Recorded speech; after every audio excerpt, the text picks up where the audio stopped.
Hello everyone, welcome back to my channel. এখন নতুন blog নিয়ে তোমাদের চলে এসেছি। হ্যাঁ, তোমরা বুঝতে পারছো তাল দেখাচ্ছি। হ্যাঁ, তালের রেসিপির সময় তাল দেখাইনি কেন, তাল আমি চেঁচে রেখে দিয়েছিলাম। আর একটু চাল গুঁড়ো করে নিলাম, একটু নারকেলও পেস্ট করে নিয়েছি, তার সঙ্গে চিনি আর ময়দা দিয়ে ভালো করে ব্যাটারটা ভালো করে গুলে নেবো। হ্যাঁ, বুঝতেই পেরেছো আমি তালের ফুলুরি তৈরি করতে চাইছি।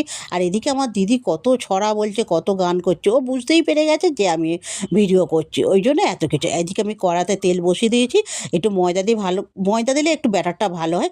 ভালো করে মেখে নিলাম। এবার ফুলুরি করবো, তো কড়াটা বসে দিয়ে ফুলুরিগুলো আমি আস্তে আস্তে ছেড়ে দিই। আর কে কোথা থেকে দেখছো অবশ্যই আমাকে লাইক, কমেন্ট আর শেয়ার করবে, আর অবশ্যই ফলো করো। তোমাদের ভালোবাসা ছাড়া আমি কিছুই নয়। এই দেখো কথা বলতে বলতে সমস্ত ফুলুরিগুলো লাল লাল হয়ে গেছে।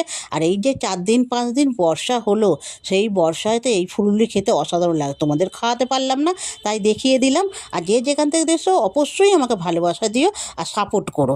আর টাটা, বাই বাই। নেক্সট ভিডিওতে তোমাদের সঙ্গে দেখা হচ্ছে। টাটা।